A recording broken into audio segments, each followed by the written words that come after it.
Olá, crianças, tudo bem com vocês? Vamos então para mais uma videoaula de explicação das atividades da semana 16 a 20 de novembro. Vamos iniciar então com o livro didático de língua portuguesa, na página 157 do livro. Na semana anterior, estudamos língua falada e língua escrita, a linguagem, e estudamos sobre os verbos. E agora vamos continuar a estudar mais sobre os verbos. O que sabemos dos verbos são expressões que indicam a ação de alguém e pode mudar de acordo com os tempos verbais, passado, presente e futuro. Aqui vamos estudar as terminações em an e ão dos verbos, tá bom? Muito simples a regra. Verbos que terminam com an, a e m é no passado. Verbos terminam com ão, tá bom? Que tem aqui, ó, a acentuação do tio é futuro, tá bom? Então, pensando nisso, vamos para as atividades. Aqui pede para lermos os verbos destacados. Vocês estão vendo aqui em negrito, né? Primeira frase, os meninos judiam do sapo. Os meninos judiaram do sapo e os meninos judiarão do sapo. Então, ficou an no passado, né? Judiam, judiaram e no futuro ficou o ão. Os meninos judiarão do sapo. Por quê? Porque às vezes confundimos na hora que escrevemos no futuro, por exemplo, os meninos judiarão e escrever com AM, né, no final, mas não é. Sempre quando for futuro é ão, a e ó, e a acentuação do tio na letra A. Ok, pessoal? Então, ó, repita essas formas em voz alta. Judiam, judiaram e judiarão, tá bom? O que eu peço que vocês façam? Repitam também, junto comigo. Vamos lá, judiam, judiaram, judiarão. Para vocês perceberem o quê? Que o som mudou nas palavras. E aqui pergunto, né? Ao pronunciar essas palavras em voz alta, o que vocês perceberam em relação ao som? Então, eu deixei aqui a resposta correta, porque para vocês gravarem a regrinha, tá bom? Então, anotem aí no livro de vocês. Na fala, as terminações an e ão representam sons semelhantes. Não são iguais, mas são semelhantes. Então, essa é uma das nossas regrinhas que iremos aprender. Agora, vamos para a atividade. Agora, você. Temos aqui atividade 1, 2 e 3. Atividade 1. Complete o título da notícia com os verbos do passado. Já aprendemos que passado escreve com AM no final, né? E futuro com ão, a e ó, né? Ão. Então, aqui está pedido no passado. Então, como que vai ficar? Ó, faça a concordância adequada com o sujeito das frases. Tá? Os elefantes escaparam. Por que escaparam? Porque está entre parênteses aqui, escapar. Então, vocês vão conjugar no verbo passado, no presente ou no futuro, de acordo com o que estiver em parênteses. Aqui foi escapar. Como que é escapar no passado? Porque aqui está pedindo, e ainda no plural, porque não é elefante, é mais de um elefante, né? Plural. Então, ficar escaparam. Então, aqui eu deixei um modelinho para vocês. Podem anotar aí no livro. De acordo com esse modelo, vocês vão seguir as atividades seguintes. Então, os elefantes escaparam os elefantes escaparam de circo. E aqui vocês vão ter que completar. Ainda no passado, qual é o verbo? Causar. E no plural, como que vai ficar esse verbo transformado no passado? Então, reflitam, pensam, pesquisam, conversem com os familiares, que eu sei que vocês conseguem responder a questão. Depois tem a atividade 2. Complete a frase com o verbo indicado no presente. O que é o presente? O que está acontecendo agora? Ó. Hienas, qual é a palavra que vocês vão conjugar no verbo? Atacar. Então, vocês vão colocar hienas no presente e no plural e preencher a lacuna. Tá bom? Depois temos a atividade 3. Complete a frase com os verbos indicados no futuro. Já sabemos que futuro é ão, a e o ó. E o tio no A. Sabendo disso, vocês vão conjugar aqui, ó. Se os elefantes e as hienas não forem não foram capturados, os moradores não. Então, o que vai acontecer? Dormir. Vocês vão colocar esse dormir no plural e no futuro, tá bom? Em paz. E depois vão colocar, ó, deixar, porque tá entre parênteses. Então, tudo que tiver entre parênteses, antes deles, você vai pegar esse verbo e vai conjugar de acordo com o que tá pedindo aqui, vai ser no futuro também. Suas crianças brincarem fora de casa, tá bom? Seguem esse modelinho aqui da atividade 1 que vocês vão conseguir fazer as atividades. E na próxima página, 158, vocês lerão esse poema do Sal, praticar a leitura que é fundamental, é importante para vocês o quê? Estarem aptos para o quarto ano. A leitura vocês têm que fazer diariamente. Tá bom, pessoal? Então aproveita aqui esse poeminha e leiam com atenção. Não é para fazer uma leitura silenciosa, não é para fazer ler em voz alta, respeitando o quê? As vírgulas, respeitando o ponto final, tá bom? Ler com expressividade, como diz aqui na comanda.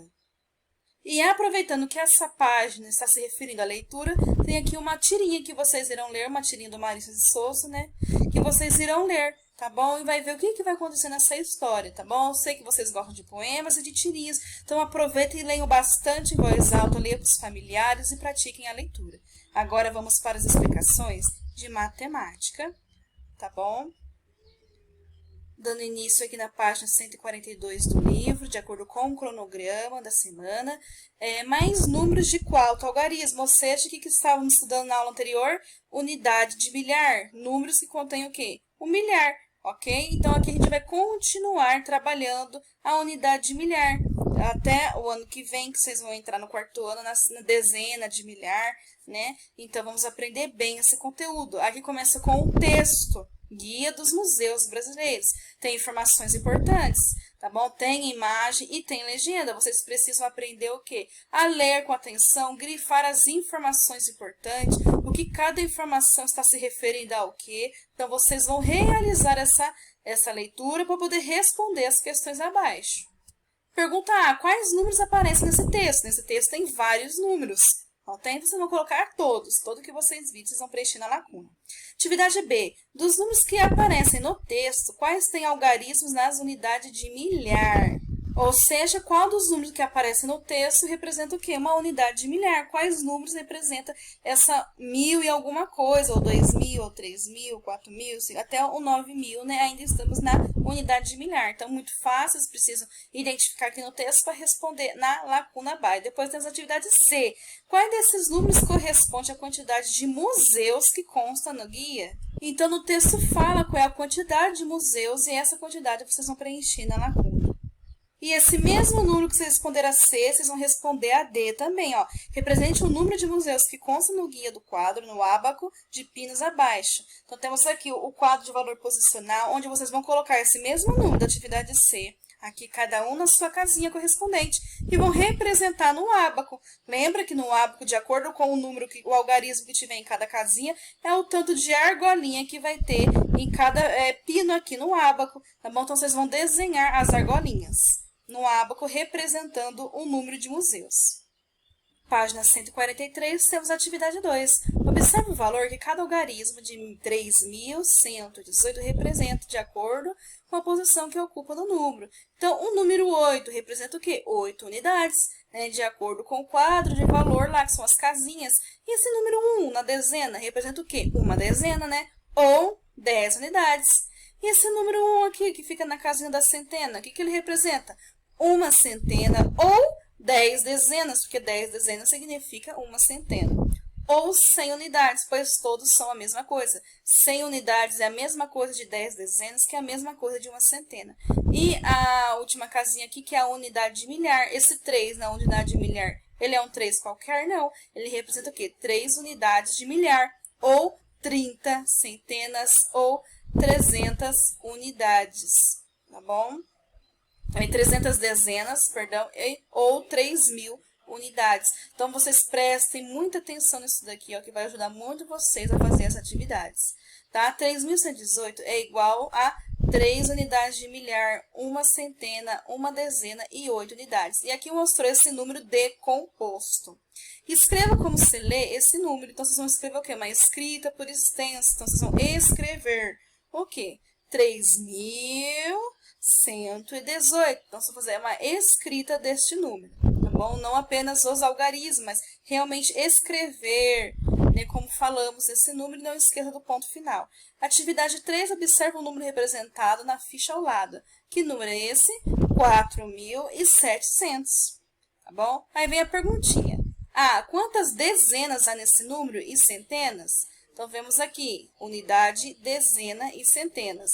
Então, 4.700, eu deixei a resposta aqui como modelo para você. A dezena significa 470 dezenas e na centena significa 47 centenas. Então, vocês preenchem aí no livro, eu deixei a B para vocês pensarem e refletir. O algarismo 7. nesse número aqui. Ele representa que número? O algarismo 7. Pensando nesse aqui também que a gente trabalhou aqui na atividade 2. Esse número 7 representa o quê, pessoal? No quadro de valor posicional e na decomposição, pensando em unidade, quantas dezenas, quantas centenas, né? Aqui no caso seria de centenas, dezenas e unidades. Então, vocês reflitam na atividade 2 e respondam aqui na questão. Atividade 4.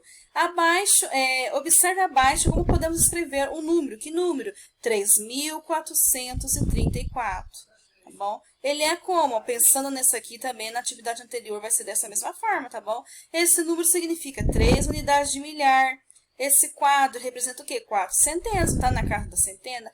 E esse 3 representa 3 dezenas, pois está na casinha da dezena, e 4 unidades, pois está na casinha da unidade. Então, pensando assim, vocês vão fazer os outros números, ó. Agora, escreva os números a seguir de acordo com o exemplo. Eu deixei mais um exemplo para vocês, e com ele vocês vão seguir para fazer a B, a C e a D. Ah, que número é esse? 6.792. Decomposto dessa forma, vai ficar como? 6 unidades de milhar, 7 centenas, 9 dezenas e 2 unidades. Não esqueçam do nome das casinhas, unidade, dezena, centena, unidade de milhar. Sabendo disso, vocês colocam o nome da casinha e o número correspondente dele na frente, como foi feito nesse exemplo e no exemplo anterior, tá bom? E isso vocês vão fazer com os números abaixo. Página 144, temos aqui a atividade 5, vocês vão compor, né? Cada número, deixei o primeiro de modelo para vocês. Quanto que é? 700 mais 300 mais 20 mais 9. Compondo-os, vai ficar 7.329. Então, deixei ele aqui de exemplo e vocês façam os outros atividades também aqui das 5. A atividade 6, ela já é um pouquinho mais complexa. Tem aqui uma situação problema, vocês vão ler com atenção, tem uma tabela. Então, vocês vão ler todas essas informações, tudo é importante, equivalente, cada município, cada população de cada município, né, em 2010, e de acordo com as informações dessa tabela que vocês vão responder a atividade A, B e C. Então, a interpretação não existe somente na língua portuguesa, interpretação de texto. Na matemática também devemos saber interpretar, como? Observando todos os elementos, números, todas as informações que contém no enunciado, e aqui no caso na tabela também, para vocês responderem as questões. Na página 145, temos aqui a atividade 7 e 8. E aqui a gente vai estudar um pouco sobre algo maior que o outro, né? Maior que o outro, ou seja, vai ser uma comparação entre um elemento e outro. Na atividade 7, vocês vão conhecer Arthur e Priscila. O que eles fizeram junto? O que será que eles pesquisaram? Então, vamos ver aqui um computador, estão conversando. O que será que pesquisaram juntos? Então, de acordo com a leitura que vocês farão, tem aqui ó, a perguntinha para vocês. Ah, qual dos pontos pesquisados por Arthur e Priscila tem maior altitude? Então, eles vão pesquisar pontos. Pontos de quê? Vocês vão ler para descobrir. Então, qual será que tem a maior altitude, mais alto? Qual dos dois pontos? Então, apenas coloquem aqui a resposta. Qual é o ponto mais alto pesquisado por eles? Vocês vão ler para descobrir. Depois temos aqui a atividade B, de veja como Priscila comparou. Lembra que eu falei que era uma comparação, qualquer um maior que o outro? Então, vocês vão comparou a altitude do Pico de Neblina com a altitude do Monte Roraima. E complete a frase a seguir. Então, até nesse ponto, vocês vão saber que são duas altitudes, de dois picos diferentes, Neblina e Monte Roraima. Ok? Então, vocês vão fazer uma comparação. Tá bom? Porque cada um pesquisou algo, né? Então, o ponto pesquisado por, aí vocês vão colocar aqui, Arthur ou Priscila, tem maior altitude. Então, leia as informações, vocês vão saber o que cada um pesquisou, correto? E qual tem a sua maior altitude, vai colocar o nome da criança aqui na lacuna abaixo. Depois temos a atividade 8. Nessa atividade, vocês vão aprender sobre esse símbolo aqui, tá bom? Maior que, menor que. É esse o nome desse símbolo, para que isso se refere. Vocês já viram? Já ouviram falar? Vamos aprender aqui nessa atividade o que é isso. No enunciado está escrito, ó, compare os números de cada item, A, B, C, D, E, F, usando os símbolos maior que e menor que. Então, quando esse símbolo está aqui virado para esse lado, significa menor que. Quando esse símbolo está virado para o outro lado, significa maior que. Então, vamos lá, vou explicar para vocês. Na A, temos dois números, 4.537, e o número 4.357. Eu vou usar esse símbolo, maior que e menor que. Como? Para qual lado? Tia, não sei, nunca ouvi falar nisso. Então, segue a dica que eu vou dar para vocês. Primeiro, entre a comparação dos dois números, eu tenho que descobrir qual que é o maior. Nesse caso, é o primeiro aqui, ó, 4.537. Ele é maior que esse número. Então, eu vou usar o símbolo maior que é esse daqui, ó, onde a pontinha está virada para o menor. Qual é a dica que eu sempre dou? Né? Muito simples. Que a pontinha sempre vai ficar virada para o menor número. Tá vendo essa pontinha? Então, e essa parte aberta, que é a parte maior, não representa uma boca de um jacaré? É como se o jacaré estivesse comendo o quê? A maior parte, né? Então, para mim saber qual símbolo usar, menor que, maior que, a gente usa essas dicas. A segunda aqui, 8.721, 8.731. Qual que é o maior? Esse daqui. Agora já é o contrário, esse número é maior que o outro, é 8.731.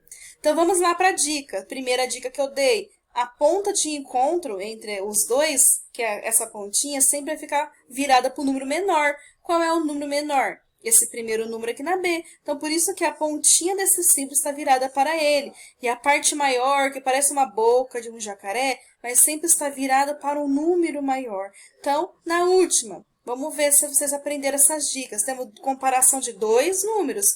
2.184. 2.841. Qual que é o maior? O 2.841, né? A centena dele é maior do que essa. Então, em seguida, a dica, a pontinha sempre vai ficar para o número menor. Então, já sei que a pontinha do meu símbolo vai ficar virada para esse número aqui. E essa parte maior, como se fosse a boca do jacaré aberto, para um número maior. Então, seguindo essa explicação e essas dicas, vocês vão montar esses símbolos maior que e menor que na atividade D, E e F. Agora vamos para as explicações de história na página 124 do livro.